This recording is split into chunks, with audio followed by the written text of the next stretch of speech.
Okay, yes, going live. Here we go. Go live there. All right, so many things. All right, yes. Hello, everybody. Tom Caldabian here. Everybody loves Raymond. ELR 360 Live. All things. All things Everrose Raymond. Tom Caldabiano, your host here. Tom Caldabiano, writer on Everrose Raymond for all 9 years. And I am also the unofficial photographer, let's say, on the show of, let me see, of some note in not to pat myself on the back, but it's the most documented TV show in history, photographic wise. I know some of you have said he was the official photographer, but that was not true. How am I sounding, Bobby, in Hawaii? Aloha. Aloha. Yes, hello, Mona in Montreal. And do I have, yes, I have my phone so I can check on Instagram if I have gone live on Instagram. What a pleasure. Also, YouTube, everybody, go over to YouTube if you can get a chance. If you do get a chance to go to YouTube, the Everrose Raymond site on YouTube, and we still are putting up all of the past episodes so you guys can all see them. Here, let me pull this screen down here. That's a little easier for me to read. Okay.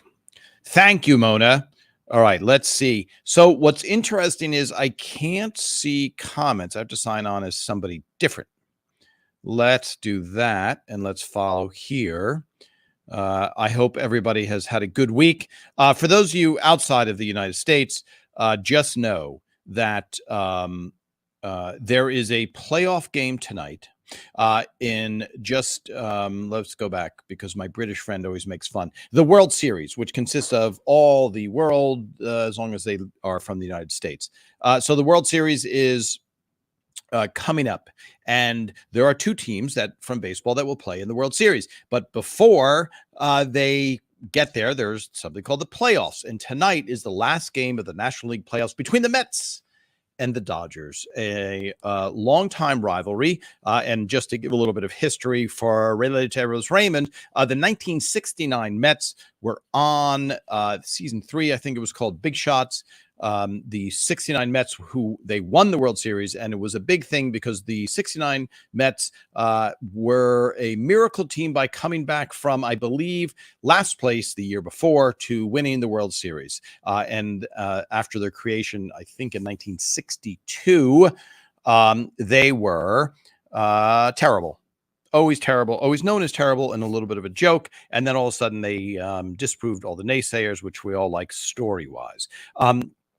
Also, what happened in New York, which was the biggest market for baseball, you had the Brooklyn Dodgers and you had the New York Giants, and the Brooklyn Dodgers went to Los Angeles, which broke the hearts of everybody from Brooklyn and New York who hated the Yankees. And then the New York Giants went to San Francisco. So now you have the San Francisco Giants, the Los Angeles Dodgers, and the New York Yankees have remained in New York. And the New York Yankees are this perennial powerhouse. I think they have been in 27 World Series. I think at one point they were in the 1900s, which was 1900 to 2000. I think they were in 1 in 4 World Series. So people like an underdog. It always makes for a good story. The New York Mets are that underdog, and now they are playing against the other underdog because I think the Yankees and the Brooklyn Dodgers played a tremendous amount of times in the 50s, and the Dodgers only won once, I believe, in 1955. And one of Everrose Raymond's beloved writers, Jeremy Stevens, grew up in Brooklyn, so he lived and died by the Dodgers and lived near what was known as Ebbets Field. Now, an interesting story that Jeremy told me about that is he worked and helped create something called the Electric Company, not Thomas Edison, but the Electric Company, which was a kids' educational show that came out about the same time as Sesame Street. And there was a composer named Joe Raposo. If you look him up, he's a very famous musical composer. And Jeremy Stevens, writer on Ever's Raymond, told me that he used to recount, and nobody told stories better than Jeremy Stevens, who unfortunately is no longer with us, or I would have him come on here and tell the story. But he said he would recount to Joe Raposo about living near Ebbets Field and what it was like to grow up that close and be that much of a Dodgers fan, and how they constantly had heartache. And also, back then, it's a very nostalgic time. Jackie Robinson was the first Black professional baseball player. He played for the Brooklyn Dodgers. So Jeremy tells this story, which when Jeremy and I wrote, I think we wrote The Lone Barone together, and we would do everything to keep from writing. He would introduce me to all these jazz songs that I had not heard, artists, etc. And he was telling this one story about recounting living in Brooklyn and the Dodgers, etc., to Joe Raposo. And Joe Raposo wrote a song that Frank Sinatra recorded called "There Used to Be a Ballpark." If you look it up, that might not be the official title, but if you look that up, it'll come up. And when you hear it, you go, "Oh, this sounds very much." And we have found that Jeremy Stevens told incredible stories, and you would bet that they weren't true. And 99.999% of them were not only true, but they were corroborated. Which brings me to Peter Boyle. Okay, so let me catch up on, this is great. This is a feature. Let me see. Watching from, here we go. There you go, people. Watching from Chanute, Kansas. Did I pronounce that? The Chiefs. Yes, the Chiefs. So that's football for our non-American. That's American type of football. And the Chiefs are exceptionally good since they've gotten this new quarterback, Patrick Mahomes. All right. So by the way, by the end of tonight, for everybody watching, we will find out if the Mets have won or lost. If the Mets lose tonight, they are eliminated. If they win, then there's another game to determine who will play the New York Yankees in the World Series. And there's only been one other appearance of the Yankees Mets. There's two different leagues. There's the American League and the National League.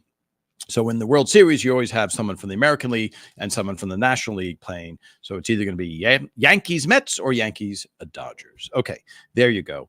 Hello, Karen, bringing your comment up there. Yes, hello, everybody.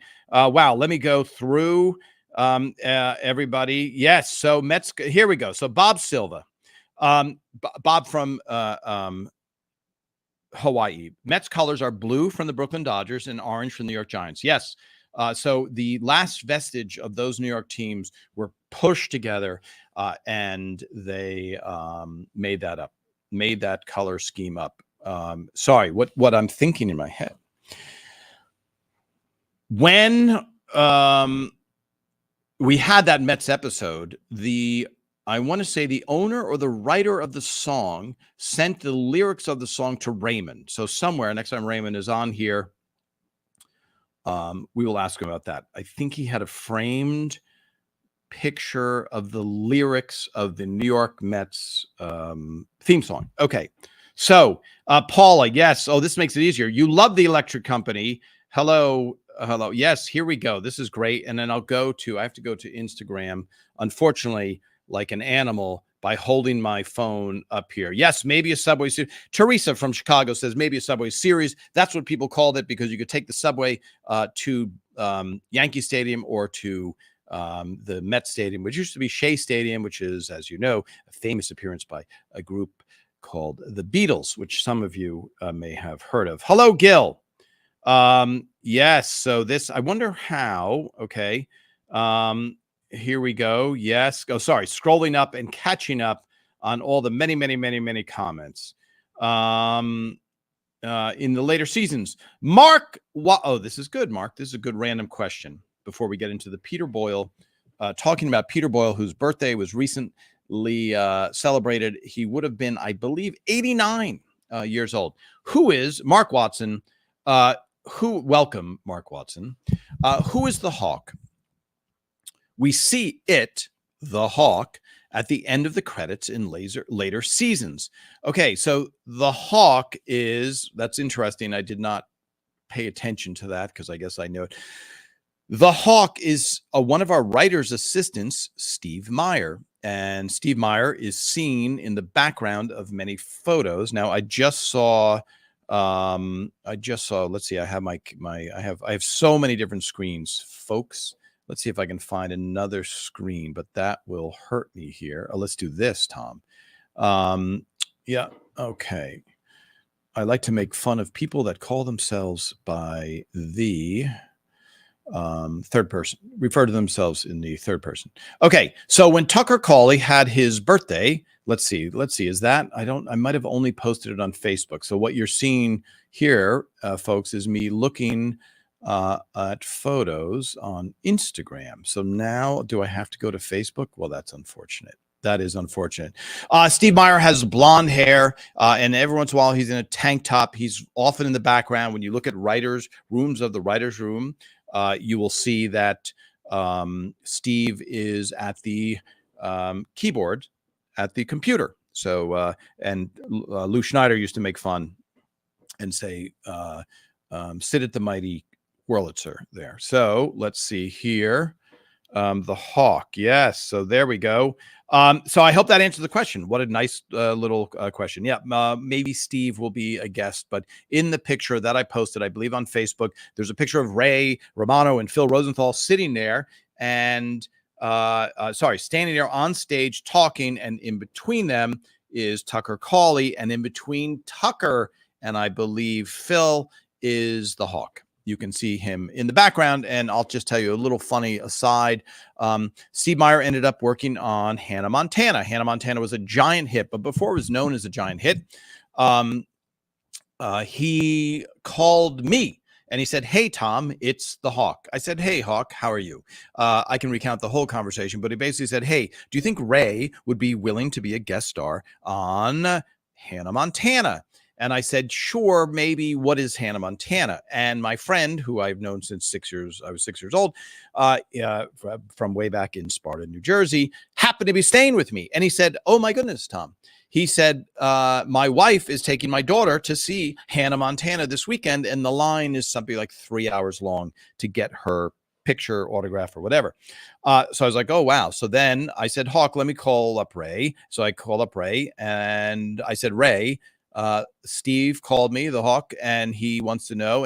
And Ray said, "Oh, yes, my son, Joe, it's his favorite show, Hannah Montana. I will do it." So from me going, "I don't know what that is," to Ray going, "Yes," because Joe, the youngest, who's now 6'5", loves that show. So we all went down to Hannah Montana, and I remember Donny Osmond was a guest, if you look it up, because I wrote a joke for the show. I pitched a joke. Why did I pitch a joke? It's weird to pitch a joke as an outsider, but I pitched a joke that I think Donny Osmond said, which was a big thrill, because if you're of a certain age, Donny Osmond was a big thing. The Osmond, it was the Brady Bunch and the Osmonds, etc. Okay, hold on. My AIS mug has not arrived. I just ordered it. In blue. Today I'm drinking some English breakfast tea. Where's my my canister was here. Interesting. Wait, what is this? This is not what I'm drinking. Oh yeah, this is my Thai food. Look at that. Is it right side up in by the way, this looks like a cartooning. I didn't realize this was a real tea. Let me see. Yeah, because that looks like a cartoony. I love the label, but it just sounds funny. It's a funny name, Thai food. All right.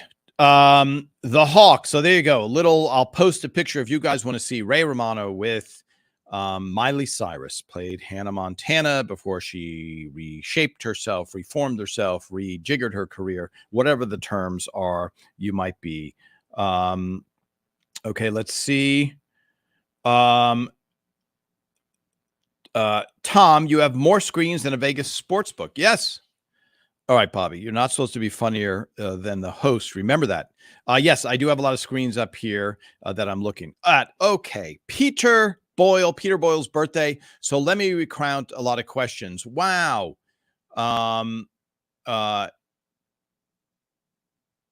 Okay, sorry. I'm only because I'm editing. Like I'm looking at this tiny print. Here you go. And I'm trying to get some of the questions. Let me scroll back. Let me catch up to questions before I launch into Peter Boyle. Hello, Joe.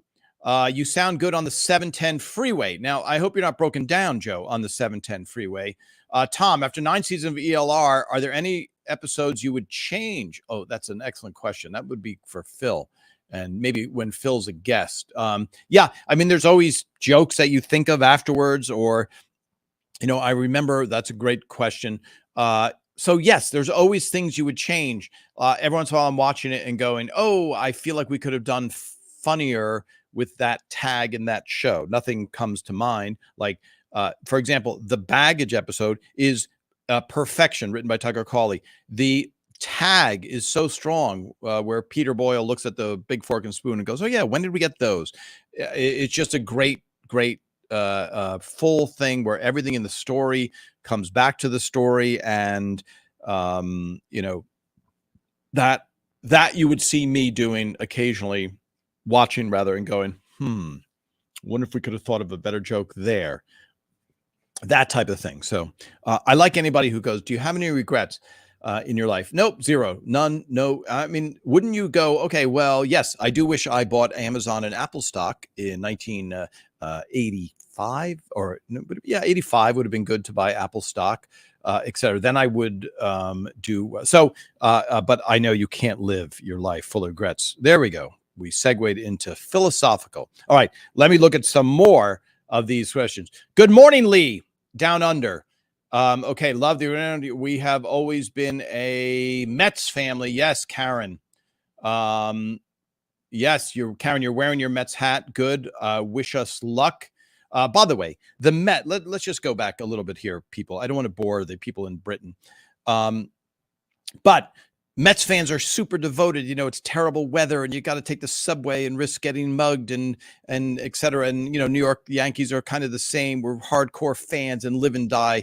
And in Los Angeles, when you go to a Los Angeles Dodgers game at Dodger Stadium in Chavez Ravine, you will see that if the Dodgers are ahead by, or let's say behind by 1 run, in the 7th inning, you see a lot of fans just kind of streaming out because they have to get back to the perfect weather and the perfect everything that they're doing in their lives. So the Dodgers have a little bit of reputation, fans, of being that way. Versus, let's say, for those of you that know, like the Buffalo Bills, for example, Buffalo Bills fans, it snows all the time. They have the lake effect snow. They have nothing. Bills fans don't have a lot to look forward to. So there you go. A little reputation, a little painting the scene. Karen Jack, you're the one that brought it up. Okay. So I see so many more. So last time I did not look at the Instagram things because I don't know how to make it come up in our little StreamYard thing. Yes, Peter Boyle, the holy crap thing, which, do you know where that originated? Who could I have liked to have as a guest star but couldn't? Oh, on the show. Yes, on Raymond. It's funny because I remember when Frank Sinatra was a guest star on Magnum PI. And it's interesting because back in those days, 20, 30, 40 million people would see you as a guest star on a TV show. You could get giant stars. And there was an interesting change in TV. In TV, it used to be, let's say, 70s, 80s. Movie stars didn't go on TV so much. Now, when I Love Lucy was around, I know she pulled some favors and people want to promote movies. So I think, was it William Holden and John Wayne? But in general, giant movie stars, you didn't see Steve McQueen as a guest star on Murder, She Wrote, although he may have no longer been around then. But then something changed where all of a sudden movie stars went into TV because the quality of TV, Breaking Bad, Sopranos, was better than anything you were seeing in the movies. So interesting question. Nothing comes to mind, especially because we were, unlike Friends that had, let's have Brad Pitt. Let's have Tom Selleck. There was no place for really giant stars. Only Gene Stapleton, season 1, played an older, an aunt, and that fit in. So you didn't go, Some of you did, but when people, especially younger people, see that, they just see, oh, there's a woman who played an aunt. They don't go, there's Edith Bunker. She's in the show. What's she doing in the show? I can't believe it. So that, there you go. I can't think of anybody that I was like, oh, I wish they could be on the show, but we will never get them. Okay. Looking more. Yes. Reading. Oh, this is awesome. Awesome. Okay. So Peter Boyle's birthday. I posted a picture of our friend Peter having cake. Let me see if I can bring up. So here you go. Here's a search function, everybody. You will benefit from this. If you're an iPhone user, if you just type in somebody's name, they will come up with a lot of photos. Now, on StreamYard, StreamYard is the program I'm using. So here is, oh yes, okay, sorry, I'm enjoying photos without sharing them. So here, for example, is Peter in his chair, right? Now, it's interesting that we called Peter, it's Frank's chair in Ray and Deborah's house. I know because he always plopped his 2-ton rump, as he called Robertson, in that chair. So let's see all of the. So when I put in Peter Boyle, I get 5,000 photos that are on my phone.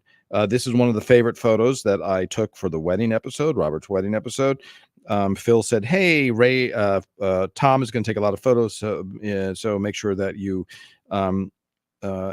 pay attention when he needs you to snap a shot, because it's the opposite of how I usually took photos, which was being completely innocuous and having people not notice.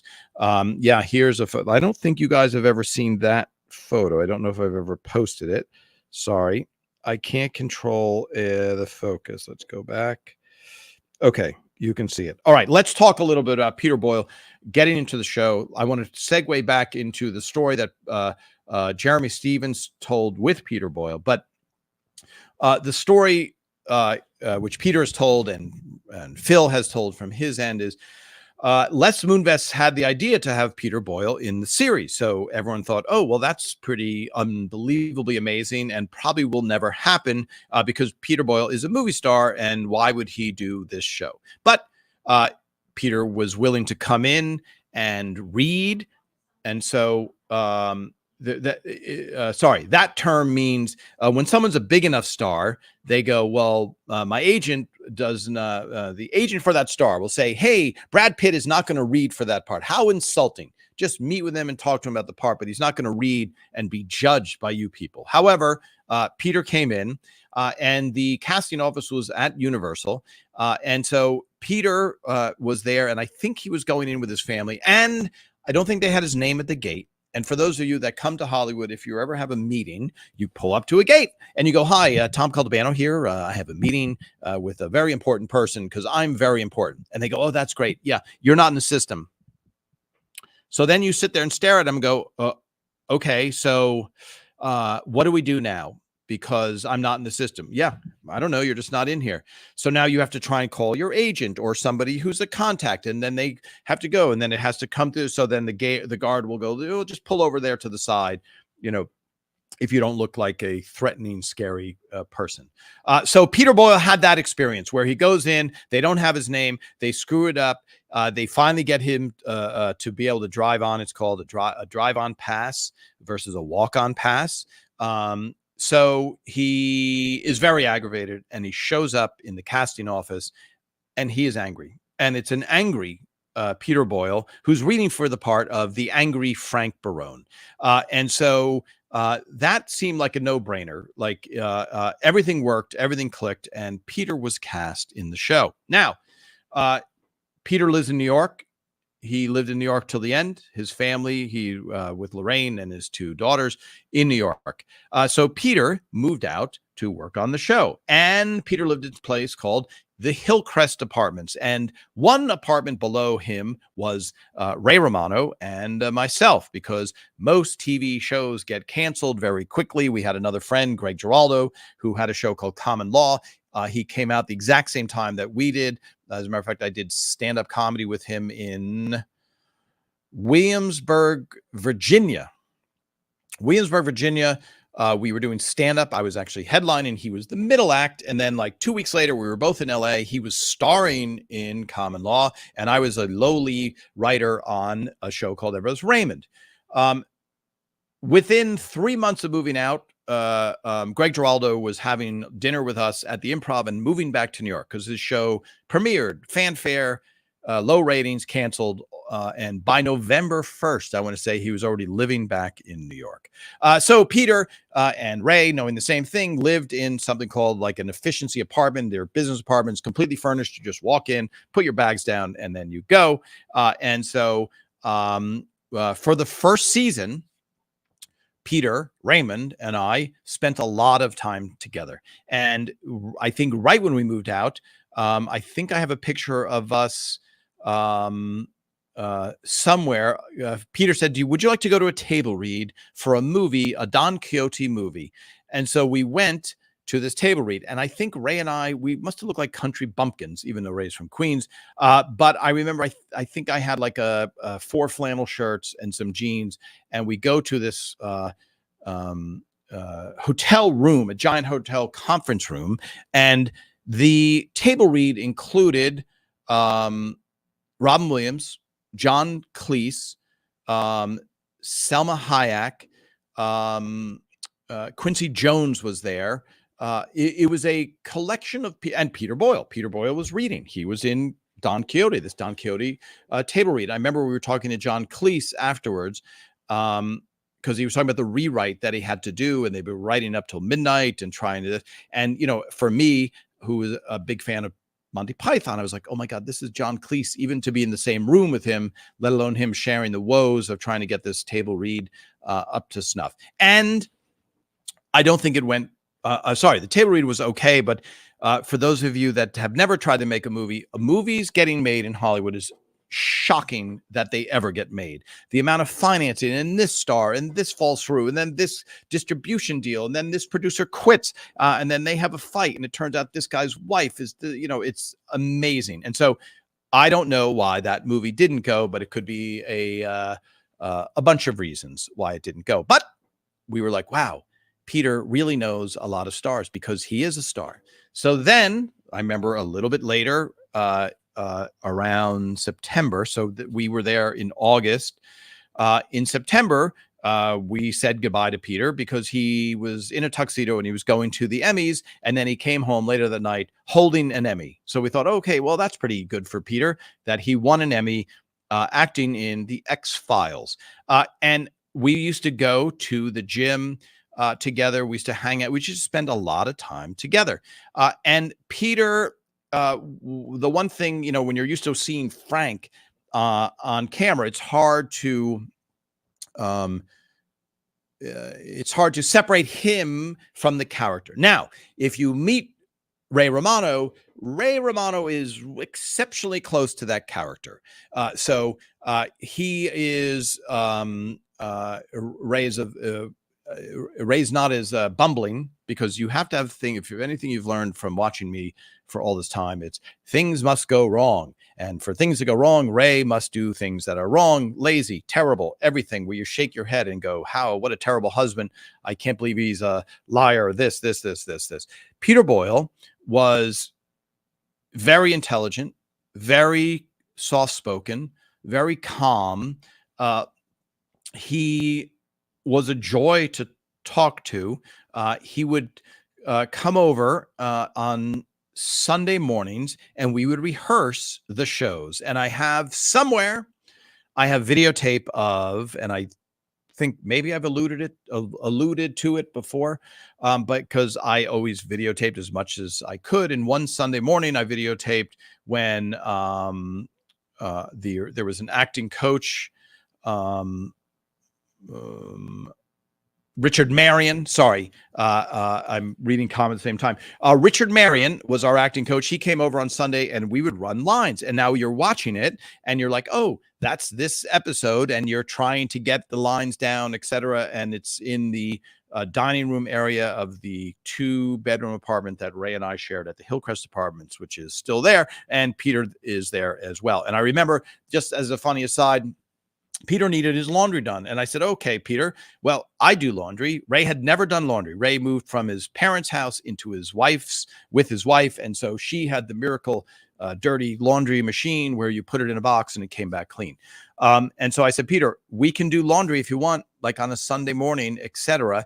And I think we did it once in the little laundromat. So if you saw the Raybert episode, it was kind of like that, where we were all sitting there in the laundromat of the Hillcrest apartment. So if you walked in that day, you would have seen Raymond and Peter Boyle sitting there. Now, I have a picture of Peter. We went to Letterman, the Letterman show. And I remember Peter was there, and I can't remember why, if Peter was appearing or Ray was appearing. But if you go to the Letterman show, there's a little bottleneck area where it's a poor design. But when you walk off stage and walk down from the green room and walk from the dressing rooms, everybody has to walk through this little like 10-foot area that's too tight to fit 4 people, let alone passing people in the night. And I remember I was walking through and Peter goes, Peter was there. I can't remember if I was walking with him or I walked by, but Peter goes, Tom, this is my friend David. And it was David Bowie. And I thought, oh, nice to meet you, David Bowie. And it was one of those things where you're, in the pantheon of stars, rock star kind of trumps everything. Hard to fake your way as a rock star. You can wind up be a lucky, terrible actor on a hit show, and all of a sudden you are famous forever. But rock star, especially of the magnitude of David Bowie, and I realized that, Peter was good friends with John Lennon, and David Bowie was good friends with John Lennon. So that would make sense that he would know him. But it was the casual introduction that, took me by surprise. And I didn't even get a chance to take my camera out and take a picture, which might have been a good thing. Okay. All right. I'm going to let me throw up a few comments. This is awesome. Okay. Annabelle, I'm not even going to read yours. Not going to pre-read yours. I used to visit baseball parks when I was in California for a taping of the show. I wanted to see Dodger Stadium, so I took a drive, went by the sign, and said it was to the right. Saw nothing. I tried to finally gave up. Then found out later it sat down in a ravine. Yes. So that is true. Annabelle. And by the way, with Peter Boyle, speaking of sports, Peter was a big sports fan, and Ray and I and Peter went to a Lakers game at the Forum. And somewhere I have pictures of that type of thing. Peter was a huge fan of the of sports. Okay, let me catch up on a few more questions. Here we go. Yes. So the technical things about Peter, what Peter told me off of that question. So it wasn't to be I think that is accurate, Beth. He went through a very lonely period, because I remember there was this Frank Sinatra album. If you listen to it from beginning to end, it's pretty flawless. Only the Lonely. I want to say it came out in 57, maybe 1957. So I think there was a point where Peter was searching. And yes, as a Jesuit priest, that would make sense, but someone can look it up. And then he went, and this is a story that I will now tell you that happened to Peter.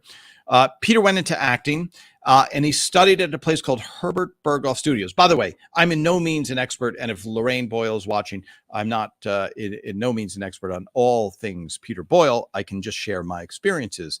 So Peter Boyle went to Herbert Berghoff Studios to study acting in New York. Also in that studio, also in that acting class, was a gentleman named Jeremy Stevens. Now, Jeremy Stevens, years later, became a writer on Everybody Loves Raymond.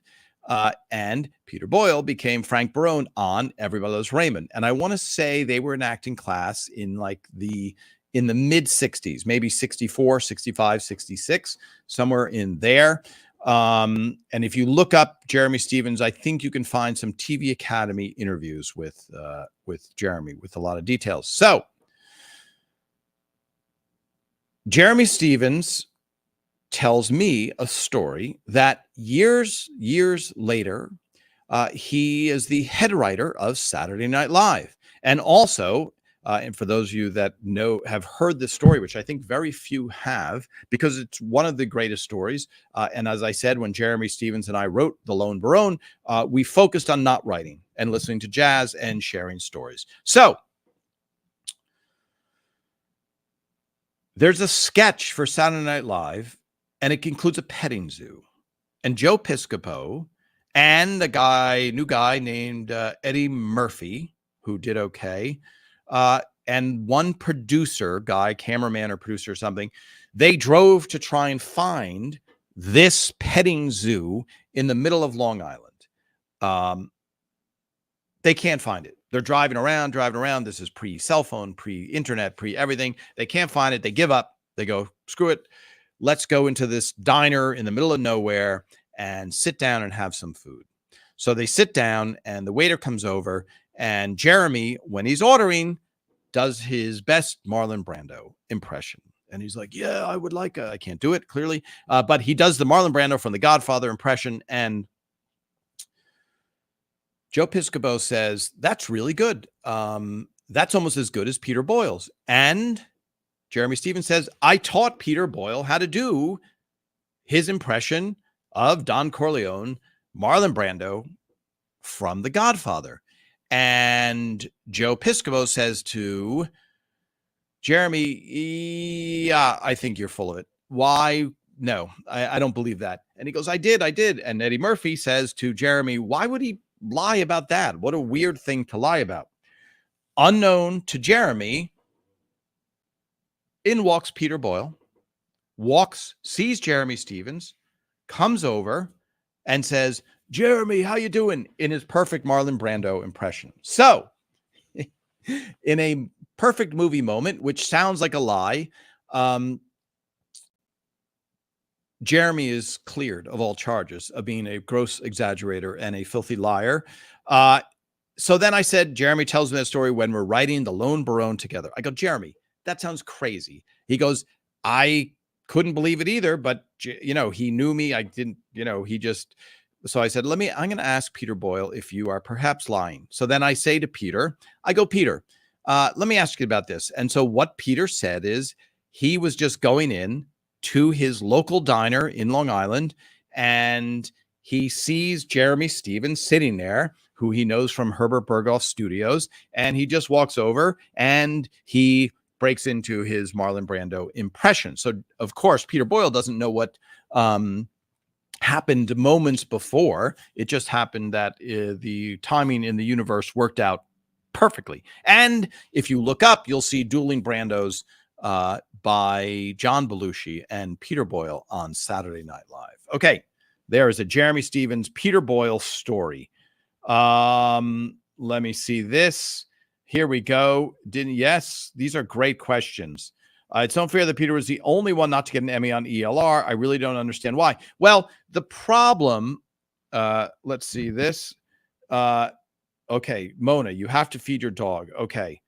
So Ronnie, let me, I agree it stinks, but Peter Boyle and Brad Garrett were up against David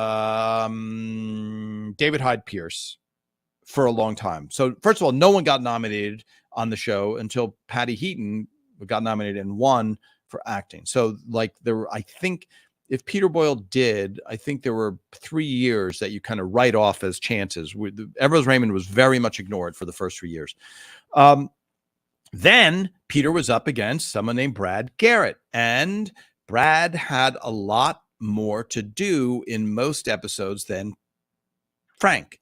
So Robert's bigger episodes, Lucky Suit, boy, there's so many. I'm just running through. There's so many. She's the One, the fly eating episode. They're just really, really, really big, meaty parts. And so Peter was up against Brad Garrett. So Brad Garrett won 3 times. So that knocks out Peter 3 times. And so that's kind of yes, it stinks, but that's kind of the mechanics of it. Let me see this. Diane, you think that Peter Boyle, Doris Roberts, and Patricia Heaton were the best actors on the show. Interesting. Yes, you are absolutely entitled to that opinion. Of course, Brad Garrett and Doris won the most Emmys for acting on the show. So the Academy, I'm not saying they definitely disagree with you, but one of the interesting things I find is when people are like, the show wouldn't be nearly as good without Peter Boyle. And you are correct, but there's no, everything is a balance. Ray has to play that part. Deborah, Patricia Heaton, has to play the put upon person. So she doesn't get, that many laugh lines because she's the lone beacon of sanity in that family. Let's see. Yes. So that's a good question. So Thomas Gerard. Yeah. So that was in the writer's room. So in the Lone Barone, somebody, which Jeremy and I wrote, but in the room, I said, why don't you spank a supermodel in front of me? And I don't think anyone heard it. And Jeremy actually goes, oh, what Tom said. Jeremy was the far end of the table. I was sitting closer to Phil and Tucker. And he said, oh, that's what Tom said. And so that went in. The tag, which is a callback, I'm bringing up people, where Deborah says, it's every wife's dream, something like that, to hear that their husband wants to spank a supermodel. And then Ray says he doesn't want to, but sometimes they're naughty. I don't remember who wrote that line. So I think I've mentioned in the past that it was kind of gauche on the show to be like, I wrote that line. There's a few lines that stand out. Most lines, you can't even remember who wrote those lines. So I can't remember. But it came later because it wasn't in the original script, in the original draft of that show. Okay, let me catch up on some Instagram comments after that Peter Boyle, that great Peter Boyle story. Okay, here we go. Live, yes. Okay. Let's see if we can catch up on some of these comments. Also for here, Lucky Suit, Doris Roberts, yes. So Peter Boyle, let me think of some other Peter Boyle stories. Whoa, it's already, look at the time, everybody. For people, by the way, who are only listening, I've been holding up a couple of photos, but they usually, you can find them and catch up. But I always try and be aware, because there's nothing more frustrating than listening to something and going, what is he showing? All right, so let's see. You wish Stefania. Yes, Stefania. Everybody loves Stefania. You could only do so many. Okay, sorry. Let's see this. Hello, Fly Lady. A bit off topic, but I thought folks would enjoy it if you could arrange for both Patty and her husband to appear in an episode with you. Any chance of that happening, even if they were remote? Yes. For those of you that are late to this party, Parker, the dreaded Parker, the terrible, terrible Parker, Ray's nemesis, along with the Cookie Lady, is married to Patricia Heaton in real life. And so David Hunt is... so yeah, it's absolutely a possibility. I'd love to have them both on together. They split their time between Nashville, I think, and here being Los Angeles. So yeah, that would be great. I love chatting with David. I saw them at an event sometime in the last 6 months. So let's see. Yes, Karen, the ELR Christmas decoration. A question about that. So I think on Tuesday or Wednesday, maybe, we will put up the options on the sled. There were a lot of good suggestions. It's just a matter of the timing. So yes, a lot of votes for different things. I think people were a little confused. So just to clarify, we usually hang ours on the door. The wreath is available to order still. The jazz records is available to order still. And now we're coming up with a new idea. So a lot of people have not, when I put them up on Facebook, I do notice that sometimes people don't read everything. It's not a criticism. It's just an observation with a little bit of tone. Okay. The next watch party. Yes, Kim. I've been very busy doing a whole bunch of different things. I would like to do a watch party every single month. And hopefully soon we will do that again. That was great. Okay, let me scroll up through here. Yes, good. Great. Okay. Peter another Peter story. So some of you may or may not know that Peter had a heart attack on the set of Raymond. We got a call down at the writer's room that he was not feeling well and he did not want to go to the doctor. So Phil Rosenthal went down to the stage and he basically met with Peter and said, look, Peter, just for insurance purposes, can you please go to the doctor? Because I don't know if you've ever met men. I've met men, and men like to walk it off, sleep it off, anti acid, a couple Tums, and they'll be better. And so Peter was not. Peter was a man, and that characteristic seemed to happen. Phil, he agreed to go to see the doctor, and indeed, he had a mild heart attack on the set. And so I think now, was that episode season 3. So I think Peter missed one episode. You guys would know more than me, although I thought I remembered. Yes, rub some dirt on it. Absolutely. Anne-Marie Delfonso D'Amelio. Okay, let me just show this. Yes, rub some dirt on it. Okay, here we go. Marie is definitely the villain in the show. Funny how Ray and Robert wouldn't stand up to her. The meatball episode is your favorite. Okay, so that is a very true thing, which is why I think Peter Frank got so many big laughs as a percentage of scoring with big laughs. I think Frank had the most per line said. So Marie was the villain, 100%. She drove the show. Without her, you don't have conflict. And again, when some people are like, why is there so much yelling? Why is et cetera, et cetera? I think, as I've explained before, when things go wrong in the life of the sitcom actor, then of the character, rather, then you have a good show. So when Ray sees a woman eating a fly and no one believes him and it goes awry, that's a very good problem to have. If Ray said, hey, did you eat a fly? And she said, no, it was a crouton C, then you have no story. And so Doris's character, Marie, had to add all of this problems for Patricia and everybody else. So they were afraid to stand up to, I think some of us know some people who are like that in real life, controlling people who need you to do exactly what they want, or there's trouble, and those people are not fun to be around, and neither is Marie. So excellent observation. Deborah gets a job. Oh, yeah. Okay. So that's funny. Deborah gets a job. Working Girl. Was that the name of the episode? Written by Cindy Shupak and Ellen Sandler, perhaps? That's my memory. But remember the Fruity Pebble. Yes, Fruity Pierre. Okay, let me go back to Instagram and see what I see here, folks. Seeing it live. Yes. Okay.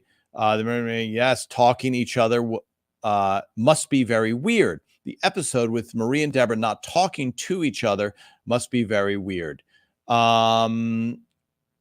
Did you post any? Yes. Okay. No. Again, the ornaments, for everybody asking, I'm glad you're asking. This week we will land on those ornaments. Brad Garrett is a tall guy.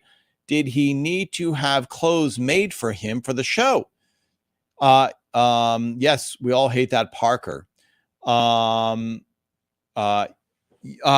Yes. So Brad did have some clothes, like the mustard Gouldens colored suit was made for him. Yes, Brad is 6'8". I think Patricia Heaton is maybe 5'1", 5'2". Raymond is 6'1". But you don't realize, people are surprised how tall Ray is because he's standing next to somebody who's 6'8" a lot. And Ray, as 6'1". All right, Peter Boyle, wrapping up. Oh my goodness, how quickly did today fly by, everybody? Peter Boyle.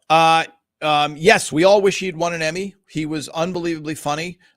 We know, unfortunately, that he had multiple myeloma, which is what ultimately took his life. We did not know what he had. We just saw him losing weight and not feeling well towards the end. And if you'll notice, we have him sitting, Phil has him sitting down a lot in his chair to deliver his lines. Ray and I visited him at his apartment. Ray, John Manfrotati, and I visited him at this apartment in New York, and that was the first time we learned that he had blood cancer. Very sad. And then Ray, Phil, and I saw him in the hospital very close to the end. And then when Peter did pass, we all flew to New York for the funeral. And if you look it up, you'll see, Doris Roberts was on Larry King Live, and Ray and Brad were on Larry King Live talking about it. And we flew to his funeral in New York in a church on the East Side. And I remember Chris Bodie, who's a trumpet player, played a beautiful song. And it was a very, very sad, obviously, and somber event. And, Peter Boyle, one of a kind, of course. If you haven't seen Young Frankenstein, and I believe, hopefully, when Lorraine Boyle joins us, I think Lorraine Boyle, Peter's wife, was a writer for Rolling Stone, and I'm pretty sure they met while he was in Frankenstein makeup. But she can fill in all the details. All right, let me catch on that. Let me fill in a couple of more. Let's see. Peter was always eating in episodes. Was that for any reason? Just his character. Yeah, Annabelle. Good observation. That was just 100% just his character. Off topic, Lou, you haven't had any snacks for a while. Do you need more UK? Yes, I'll take any UK biscuit suggestion. So, I think, did I bring, see, this, I know my friend Gil told me that it's a thing. Look at this. This is what we call, everybody in America, you must try a Jammy Dodger. Okay. So I have what's here. I have a bin here. Let's call it a glass jar of damaged Jammy Dodgers. So I ordered a bunch at one time, and it came in an Amazon box that had damage I didn't know was possible and still retain its boxness, if that is a word. I saw this box and I go, wow, that looks like it was dragged behind a car and then beaten with hammers. And that was the worst box condition I've ever had. And that's what contained my delicious Jammy Dodgers. So here you go, folks. Those are Jammy Dodgers that have been handled by animals. Animals. There's no other way to describe it, because the Jammy Dodger is delicious. But yeah, I will take any. I think next time, I went to New York for Ray's daughter's wedding, and I didn't make it to the British snack shop. And it's a sad thing. Let me see. Peter No Taste episode. Yes. By the way, we watched Young Frankenstein at Phil's house. I want to say season 1 of Everett Raymond. We went to Phil had a small house. We went into his little TV room, which maybe it sat 8 people or something. And I remember it was very bizarre because Peter was there. And he's just so good in the movie. Okay. Yes, Bob. Aloha. So everybody let me check Instagram. Let's see what's happening on the old Instagram. Oh, this is one of my favorite photos of Peter. Here we go. This was, again, I have to be fair to the audience that is not watching. And some people are like, well, that's their fault. But there you go. There's Peter in the Kicker episode. This is a recent scan. Sorry, lots of reflections. I'll just post that. That's a recent scan. Wow, that's terrible reflection. It's almost too painful to watch. Yeah, I will post, everybody, a ton of. This is probably the first picture that I took of Peter Boyle. That's Ray's wife, Anna, Runner Ray's twins. That's at Hollywood Center Studios. That is August of 1996. And that is Peter looking. This photo makes me happy because Peter looks so healthy, and he loved kids, and he was great with kids. And that was really how I choose to remember Peter, as this incredibly funny, sensitive, intelligent guy. All right. See you all next week. Christmas ornament talk, all kinds of things coming up. Don't forget to post your questions. And everybody, again, for those of you that have friends or who are falling for it, Ray Romano does not do any social media. There's an AI out there of him. People are, and it's terrible. There's a couple of fan sites that are really, really allowing terrible posts on there. So if you see any of my photos, let me know. It's, ultimately it's very hard to stop, but it is good to know. But we really want to build out the fan community. But I feel bad for people who are like, oh, Ray is finally friending me, and then that fraudulent account asks for money. All right. Good luck to the Mets tonight. For those of you that are Mets fans, Karen, Jack, etc. And in Britain, don't worry, all this baseball talk will end soon. All right. See you next week, everybody.